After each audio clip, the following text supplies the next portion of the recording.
Hey guys, what's up? Welcome back to today's edition of The Fishing Teacher. Really appreciate you guys coming by the channel to watch the video. Always really appreciate that. And guys, today we're going to be talking about setting the hook. We're going to go over the different types of hook sets that are available to anglers out there, sort of, talk about some of the common myths and misconceptions of setting the hook, and really show you the best hook sets to use based upon the type of lure that you're using, because every lure sort of requires a different hook set. So we're going to go into that in today's video. Guys, also a quick reminder, I just want to let you know that Tackle Warehouse has got a bunch of really good fall sales going on right now. I'll put my Tackle Warehouse link in the description of this video if you guys would like to use that link to get you some tackle for fall fishing. Much appreciated with that, and really appreciate it. Big thank you from me and my family here if you guys are doing that.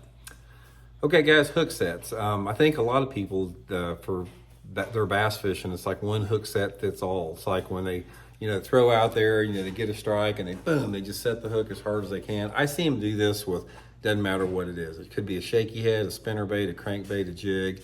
It's the one hook set, is same for everything. Guys, I want to tell you right now, this hook set right here, when you throw out there and you get that strike and you go boom like that, this is the worst hook set that you can use as a bass angler. This is not the hook set that you want to use, and I'll explain why for a couple of different reasons. First of all, let's talk a little bit about the type of lure and the type of hook set that you have. Now, a lot of it has to do with the hook size that you're using, the bait size, and more importantly, the hook diameter.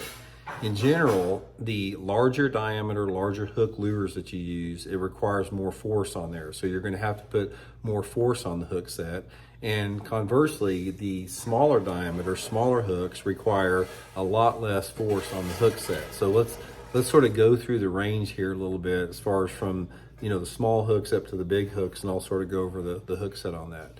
Now, if you're out there, if you're throwing out there, say you're throwing a spinning rod or whatever, or even a crankbait or a bait caster with a crankbait with little hooks on it, whatever it is, it's you're reeling that bait and you've got a small hook, small diameter lure on there. It's like when that fish hits, don't set the hook. Just start reeling fast like that. And just keep reeling. Don't let any slack in the line, but just keep reeling.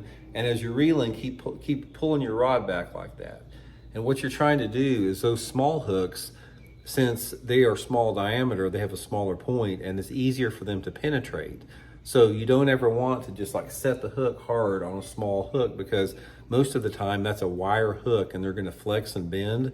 But if you just start reeling like that, you're not going to flex or bend that hook, and that hook is just going to keep penetrating the more and more that you reel into it. Now, this is sort of a common thread, even if you go up there. Now, as you get up there in lure categories, lure hook sizes, let's talk about the difference between a bait that you're reeling through the water and a bait that you're actually working on the bottom. There's a big difference, because if you're reeling a bait like a spinnerbait or chatterbait or crankbait or a topwater, just reeling it like that, there's already a natural element of the hook set baked into that, because when you're reeling, that bait is moving like this, and based upon the angle that fish hits it, you can hook the fish just by them biting it, because you're moving it along the water column just like that. But if you're working a jig on the bottom slow like that, that's not the much. You actually have to generate force to penetrate that. So as you go up in hook size, then you have to consider the type of lure that you're using. So let's talk about the moving bait versus the slow bait on a medium-sized hook. This would be just like an average-sized crankbait hook or an average-sized Texas worm hook. When you get the strike out there, or you make your cast out there and you're reeling it on the moving bait like that, as soon as you get a strike on that moving bait, you want to take a step back and start reeling like that. Before, you just started reeling, but actually in your boat, take a step back and reel and pull, because that forces that hook a little bit more aggressively into the fish's mouth without actually setting the hook on it.